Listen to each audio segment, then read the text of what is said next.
All right, 4.5, the fun section, we can call it, the fun section. All right, so what makes an equation exponential?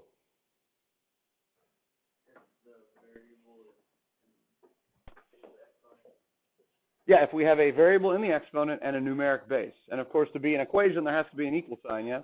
So an equation equates two expressions, we say. Two expressions. And there are several types of equations. We're going to be solving these equations, so these are going to be called conditional equations. And I think I've mentioned this before. A conditional equation is one that you solve, meaning it's only true under certain conditions. In other words, for only certain values of x does that equation hold true. And our job is to find those values of x, right? And the most primitive way to solve an equation is guess and check, right? So this is an exponential equation. 3 raised to some power equals 11. Let's do guess and check. 7. Does 7 work? 3 to the 7th power, is that 11? No. Okay, so we take that off the list. How many more do we have to check now? Just a couple of infinitely many's, right? And that's a lot. So there's got to be a more systematic way. And that's what this section is about, trying to find some systematic way to do it. Is 11 a perfect power of 3? No, it's not. But we do not know exactly what x is, but I think we can get it down between two integers, can't we? X has to fall between which two integers? 2 and 3, yeah, because 3 squared is 9, too small, yeah. And 3 cubed is 27, too big. So we know it's got to be 2 point something. And you think it's going to be closer to 2 or closer to 3? Probably closer to 2, because 11 is closer to 9 than it is to 27. So for someone who's not real picky, you might just say x equals 2.ish, right? That would be a 3 decimal accuracy. 2-ish. Huh. But we want to do better than that. Okay. So let's go ahead and solve it. It says to think of a reasonable answer first. Have we already done that? Yeah, 2 point something. Now, we looked at a way to solve these type of exponential equations. The first method that I taught y'all, the one we warmed up with yesterday, in fact, was what I call the GTBTS method. You don't have to know that, but that stands for the what again? Get the base is the same. And so that's the first thing you want to look for if you have an exponential conditional equation. But of course, we just said that 11 cannot be written as a power of 3. So how can we then solve for x? I can't just divide both sides by 3. Remember, our goal algebraically is to get that x out of the exponent onto the ground floor and just have x equals the answer, right? That's how we would herald the answer. X equals. So how could we get the x out of the exponent? Yeah, take the log of both sides. We're trying to undo exponentiation. And the way you undo exponentiation is with its inverse function, known as logs. Now, you could take log base 3 of both sides. That'd be great. But we're going to stick with the natural logs in this class. So here we go. We're going to take the ln of both sides. When you can't get the bases the same, you're going to take the natural log of both sides. Now, the natural log is a function. It is not something you're doing like multiplying both sides. So it must go in front of each expression on either side. So here we go. We'll get the natural log of 3 to the x equals the natural log of 11. So I would need to see that step. Here's what you don't want to do, okay? Don't do this. Let's say the question is this, and you want to be economical, and you do this right here, and then you just do that right there. I've seen that. Believe it or not, I've seen that. And I don't know if that's someone's way of making a math joke. The punchline's not real funny, but I can get a little snicker out of it. But that's not right, is it? Because how would you read the right side?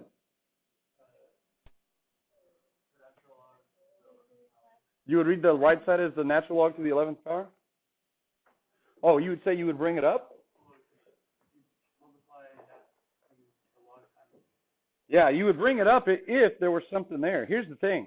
Whenever you have the log, there has to be an argument. There has to be something behind it. It's the natural log of something, not just white empty space, right?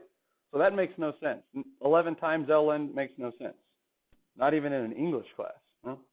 So don't do that. This is a no-no, right? It goes in the front. Natural log of 11, natural log of 3 to the x. Okay, so why does that help? Having the natural log in front there enables us to do what with the x? Bring it out front. And we can't bring it out front unless the log is there.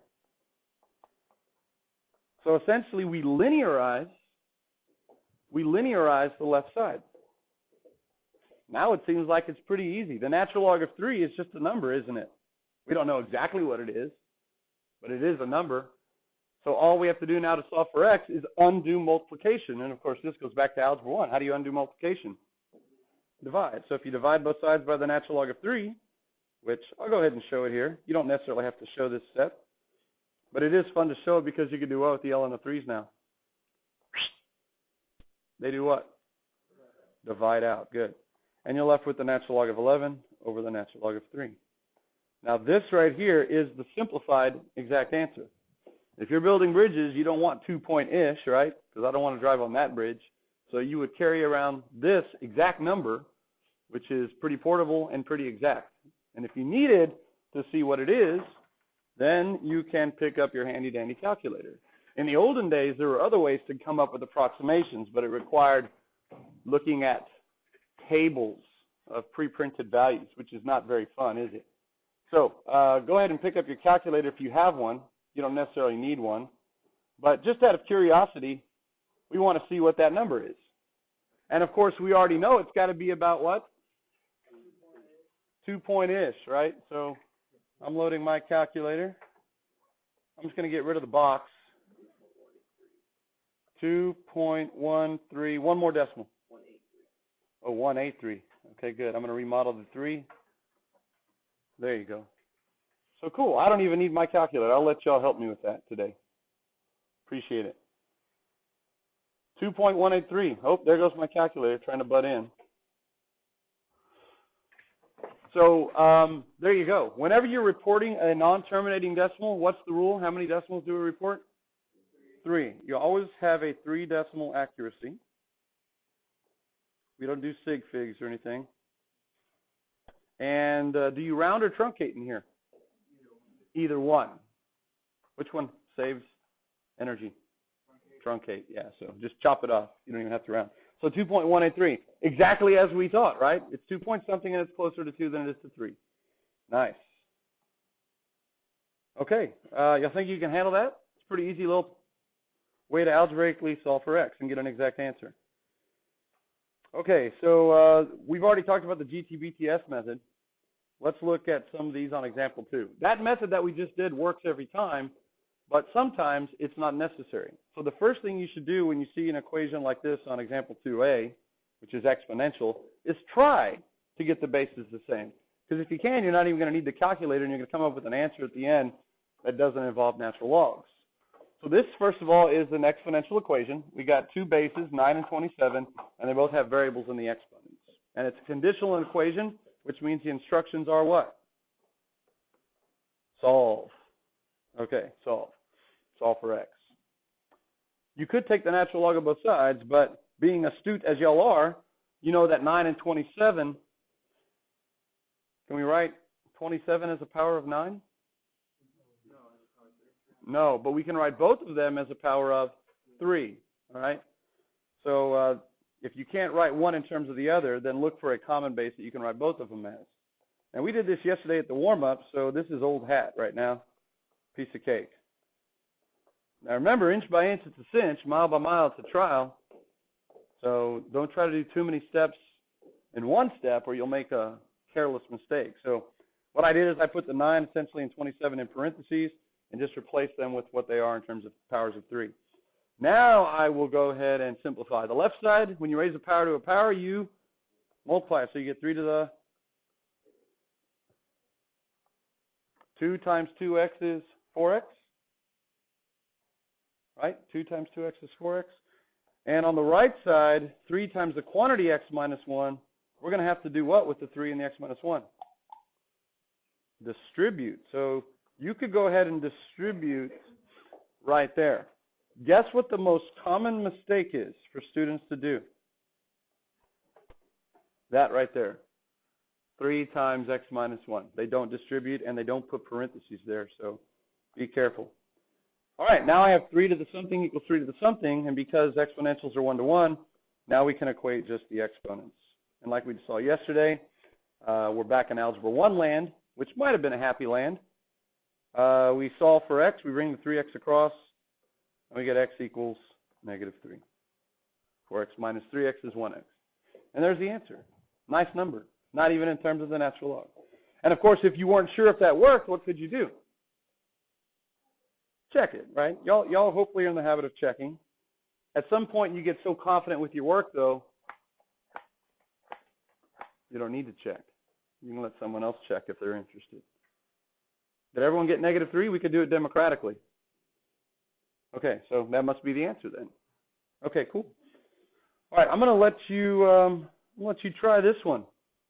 It says to use the get the bases the same method, which is the first method on their flow chart that you always try to see if you can do, rather than take the natural log of both sides. So see if you can do something with this one.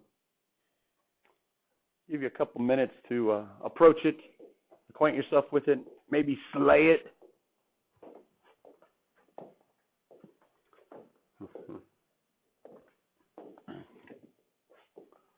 Water buffalo. Is that your nickname? Yeah? Have you heard the VeggieTale water buffalo song? Oh, it's a good song. It's a good song. Everybody's got a water buffalo.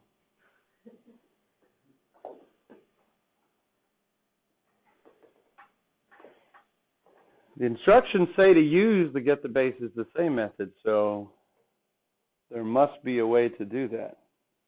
You just got to find the key that unlocks that door. That's what makes these so fun.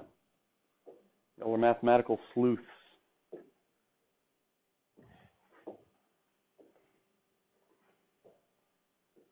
That 100 in the front over there is kind of messing things up, I think, isn't he? Yeah.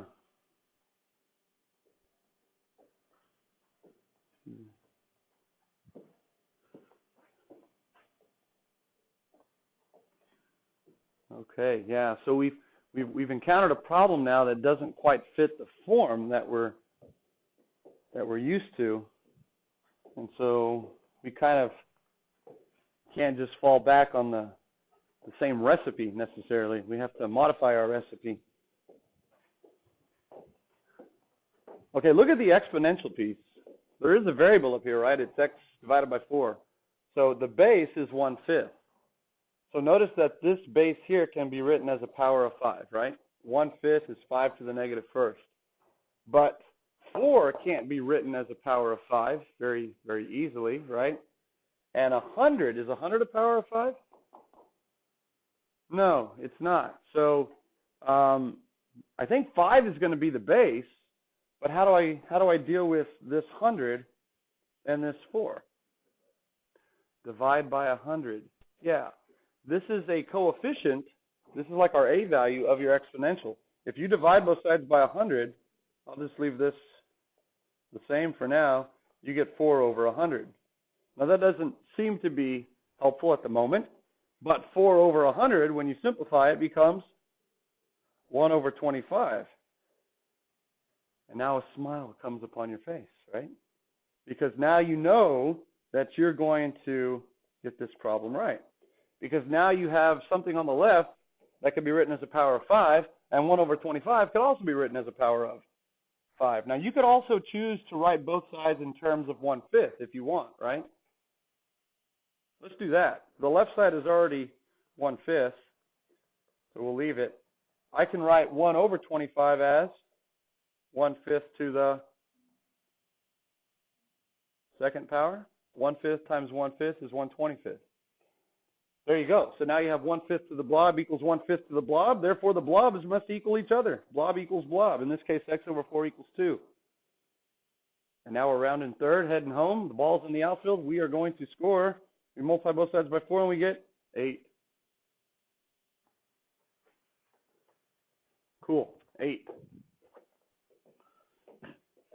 Now, most people don't like fractions, right? So here's another way you could do it. From this point right here, you could have said that's 5 to the negative first to the x fourths equals 1 over 25 is 5 to the negative second. And then, of course, you get 5 to the negative x fourths when you multiply, equals 5 to the negative second. So negative x over 4 equals negative 2. And if you multiply both sides by negative 4, you get positive 8. So it works the same way, as long as you can get the bases the same. So look to do that. It's the base of the exponential piece that kind of drives the base that you're going to use when you use this method. And if there's a coefficient out there that doesn't have an exponent on it, then just divide through and look to combine it on the right. Okay, so now I've increased your awareness of some of the strategies for solving these types of problems, right? So by the end of the lesson, you might need to get a bigger mathematical tool bag, right, to fit all these math tools into it, unless you already have a pretty large one with room. Good Christmas gift, maybe for next year. Okay, this one looks like the warm-up yesterday. And again, this makes a good multiple choice question right here because there's just so much involved, right? It's like the best type of product I can give you. What do you think the common base is going to be here? 4? Let's see. Yeah, 4 is not bad because I can write 16 as a power of 4. But over here I have an 8 and a 2. And I could write both of those as powers of 4, but it would be fractional and negative. And so I think the common base that all of them have, they're all powers of 2. So that would be kind of the first step. So 1 over 4, if you can kind of speed up some of the things, you're going to take each factor separately. 1 over 4 is the same as 2 to what power? Negative second. Okay, so we got that. And we'll do this one in one fell swoop. I'm not going to mess with the x plus 4. I'm going to leave that there. But the cube root of 16, I think I'm going to try. So 16 is 2 to the fourth. And then the cube root makes it to the what power? 1/3. And 4 times the third is 4/3. So, not 4. The base is 2. So it becomes 2 to the 4/3 power. This is kind of where you should be at this point, looking at the cube root of 16 and realizing it's 2 to the 4/3 power. 2 to the 4th is 16. Cube root puts it to the 1/3 power. If you need to show more steps, feel free. Okay, over here, same thing. The 5th root of 8 is 2 to the what power? 3/5. Good, because 8 is 2 cubed, so that's going to be the numerator of the exponent, 2 cubed. And then, of course, the 5th root of something means it's to the 1/5 power. So cubed, 1/5. That's 3/5. And then, of course, 2 in the bottom is just 2 to the 1st. I'll put a little 1 there. And we got the 2x minus 1 out there. All right, inching along here, right? It's not a race. Now, over here, that first factor kind of just has to be patient and sit there because we got some work to do. We're raising a power to power. We multiply. Multiply, and we got to distribute again, don't we? So we get 2 to the 4/3 x plus 4/3 times 4. Is that just a third? Nope. It's what? 4/3 times 4 over 1 is really 16/3, right? 16/3. 16/3. 4/3 times 4. You just multiply straight across. Wow. Okay, cool. Now, on the right side, you have a couple of options, as we saw in the very beginning of the year. You can distribute this exponent to both exponents in the numerator and denominator, or you can simplify inside first, which I think I would do, right? When you're dividing and the base is the same, what do you do with the exponents? Subtract. So 3/5 minus 1 is negative 2/5. Good, because 1 is the same as 5/5. So 3 minus 5 is negative 2. Fun, fun, fun, fun, fun, fun, fun. But we knew that in the beginning, that it was going to be this much fun. All right, on the left, we have something else to do. Now we're multiplying, and the bases are the same. So what do we do with the exponents? What do we do with the exponents? Let me try that again. What do we do with the exponents? We add, right. It's always 1 degree lower. When we're multiplying, we add. When we're exponentiating up here, we multiply, right? 1 rung lower. So we do add. And when we add, we can only add like terms, correct? So I have an x term, and then I have 2 numbers. So I can add the numbers together. So the 4/3 x stays there, and I have 16/3 essentially minus 2. 2 is how many thirds? 6. Thank you, sir. I are we doing? So together in our head, 16 thirds minus 6 thirds is 10 thirds. 10 thirds. Okay, so we have 4 thirds x plus 10 thirds on the left. But the left looks like it's all done, right? It's 2 to some power. We're almost there. On the right, we're raising a power to power. That's exponentiation. So it's one rung lower. We do what with these two guys? Multiply. And again, we're going to have to distribute. So we get 2 to the negative 4/5 x plus, it becomes plus 2/5. Wow. It's exhausting and invigorating at the same time, isn't it? Now I have 2 to the blob equals 2 to the blob, so we can finally get rid of the exponential pieces and just equate the exponents. And now we're back in Algebra 1. Now, at this point, there are a couple of ways to solve this problem. One of them is to A, embrace the fractions and work with them as is, or B, eradicate the fractions and work with them as just positive or negative integers. What would you like to do? Embrace the fractions or get rid of them? Get rid of them? Okay, I'm okay with that. If you embrace the fractions here, what you'd have to do, you'd have to add the 4/5 to this side and say 4 thirds plus 4/5, which you'd need a common denominator, and you could do that. But some people maybe like to eradicate the fraction. So I'll show you how to do that. Because it's an equation, I can do something to one side as long as I do it to the other. And what I'm going to do is multiply both sides by something that will clear out the denominators on both sides when I multiply through, which should be the least common multiple of your denominators, right? Which is 5 and 3. So what's 5 and 3's LCM? 15. So I'm going to multiply this side by 15 on the left, and on this side, I'm going to multiply by 15 on the right. Is it okay to multiply on the right-hand side here? I said you couldn't do it with ln, but can you do it with 15? Yeah, because you're multiplying and it's commutative. All right, so here we go. If I distribute the 15 to both sides, 15 thirds becomes 5, right? And 5 times 4 is 20. So we get 20x. Remember to go small before you go big. Go small before you go big. Divide before you multiply. Plus, on the next one, if I distribute, I get 15 divided by 3, which is 5 times 10, 50. Sweet. Do the same thing on the right. Multiply, distribute, you get 15/5 is 3 times negative 4 is negative 12x, and then 15/5 is 3 times 2 is 6. Oh, okay. No more fractions. Bless you.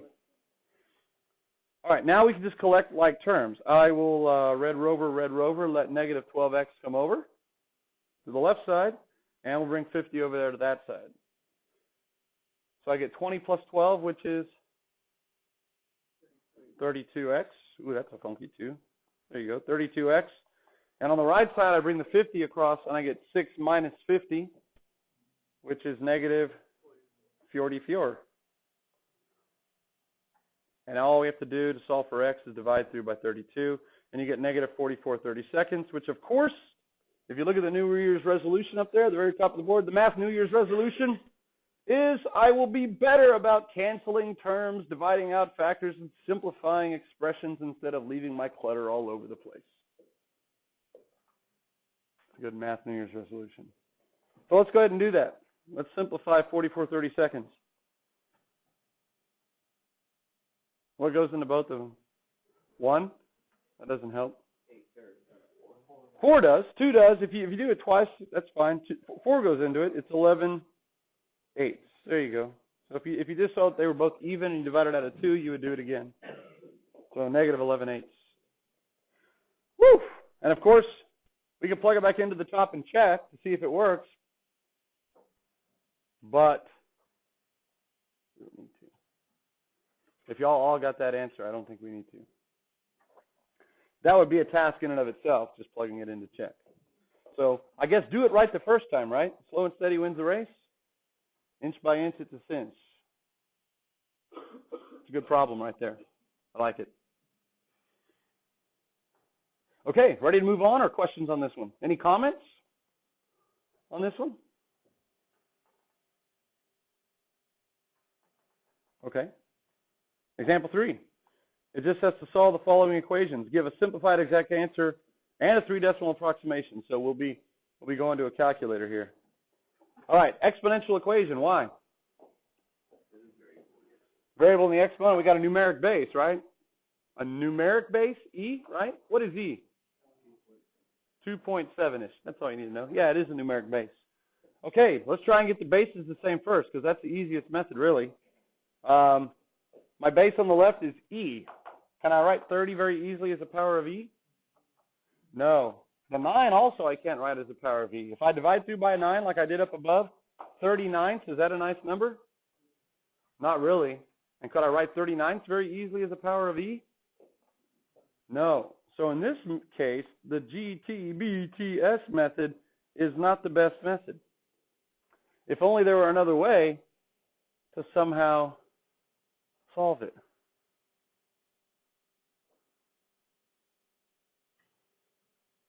Any ideas? Take the natural log of both sides. We've already seen that, right? When all else fails, when the GTBTS method doesn't work, natural log comes to the rescue. It's a superhero. All right, so we get the natural log of 9e to the 2x. And remember, this one has to go on the left, the natural log of 30. And I do want to see that step. Yes. Okay, so once you take the natural log of both sides, remember, our goal is to manipulate the expression so that we get x equals. Can I just bring this 2x up front right now? No, because there's a 9 there. Your next task is always going to be expand using those properties of logs that we studied last year, late last year, like a couple of weeks ago. Okay, so I have a product there, right? So we've already seen this. That's going to be the natural log of 9 plus the natural log of e to the 2x power. Products become sums. And on this side, we get the natural log of 30.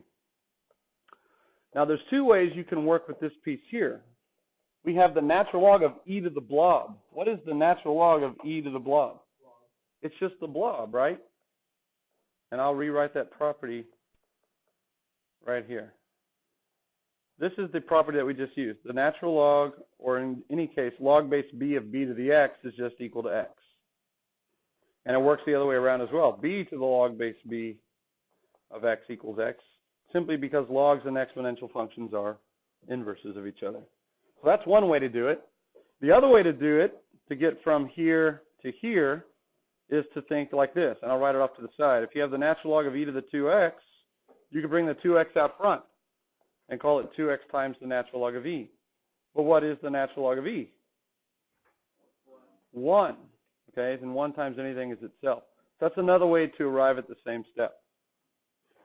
Okay, if our goal is to get x by itself, now we have a single term with x, we need to isolate the x term, yes? So what would be the next thing? Subtract the natural log of 9. So we get the natural log of 30 minus the natural log of 9. And now we just divide through by 2. So you get the natural log of 30 minus the natural log of 9, either all over 2, or you could bring it out front and call it 1/2 times this. Either one of those works. Now here's something that you should kind of have and adopt the spirit of thinking about other ways you can present your final answer when you have logs involved, because it's fun to play with logs, and there's many different equivalent expressions. Okay, this one up here is the same as the one below it. What else could we do? I could distribute the 1/2, right? I get 1/2 natural log of 30 minus 1/2 natural log of 9.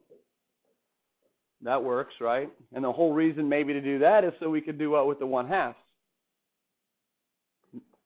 Bring them back up, right? Now that they're up front, I can call it the natural log of 30 to the 1/2 power. Do the same thing here, minus the natural log of 9 to the 1/2 power. And hey, anything to the 1/2 power is the same as its what?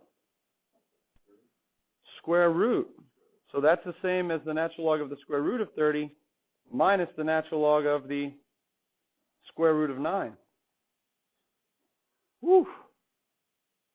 Hey, but you know what else we could do? Now that we have log minus log, what else could we do?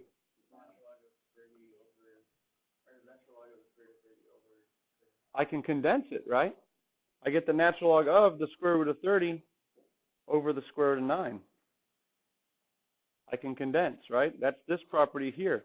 It works both ways. The natural log of A divided by B is the natural log of A minus the natural log of B. But it works both ways. And of course, one last thing I could do, since I have the square root of two factors, or the quotient of two radicals, I can put them under the same radical if I wanted to.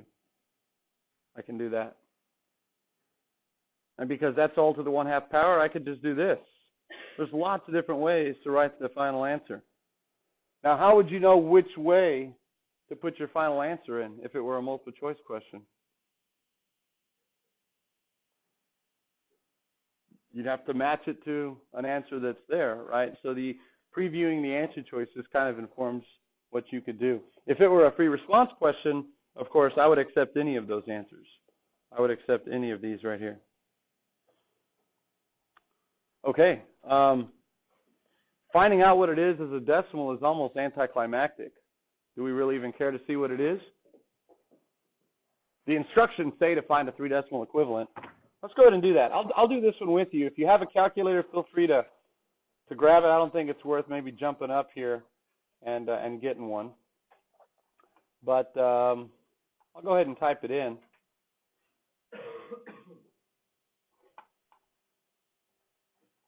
If my calculator cooperates. There we go. I guess I'll type in that last one I had. 1/2 is the same as 0.5. And then ln, of course, is right above the stow button. And we'll do 30 divided by 9. Let's see what the calculator tells me. It's nice having the calculator. We don't have to look at log tables. Let's type it in another way just to see if it's the same. If I take the natural log of the square root of 30 divided by 9, and all we're doing here is we're not checking our work at this point. At this point, we're just we're seeing how smart the calculator is, right? How smart is the calculator? Does it know it's supposed to be the same? Apparently so. Let's try the very first one that we had. See if it knows that that's the same. If you go alpha y equals, remember you can do your numerator over denominator. And we'll type in the very first one we came up with, which was the natural log of 30. Notice that your calculator opens the parentheses for you, so you make sure you close it before you go to the next term. Minus the natural log of 9. Close that one up, and we'll divide it by 2. Looks very different from what we typed up above, but it should be the same, right, Ty?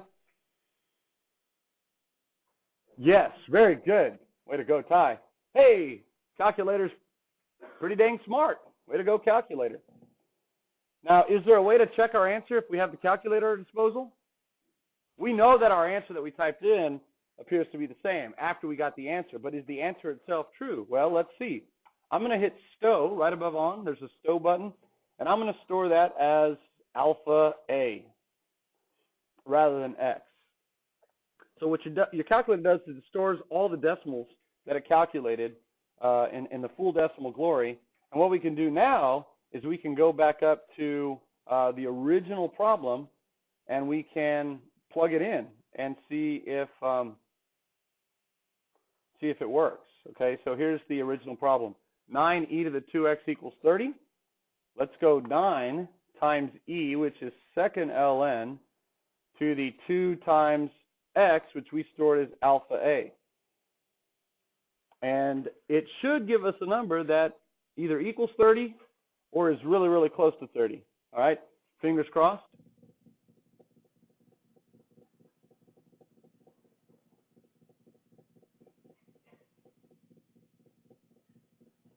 I'm kind of nervous to hit enter. All right. Hey! All right. Yeah. We did it. We did it. One of these, right? Pat yourself on the back. All right. Any questions on that one? Kind of fun? Better than Sudoku, I always say. All right. So cool. We couldn't get the bases the same, but we had a way to do it. We took the natural log of both sides. There's movement among y'all, so I guess the bell is approaching. I always lose track of time when you're having fun, right? It goes by so fast. But tomorrow, we're going to use this method, and they're going to get increasingly what? What's the word? Fun. Yeah, fun. Y'all know the word now. They're going to get increasingly funner.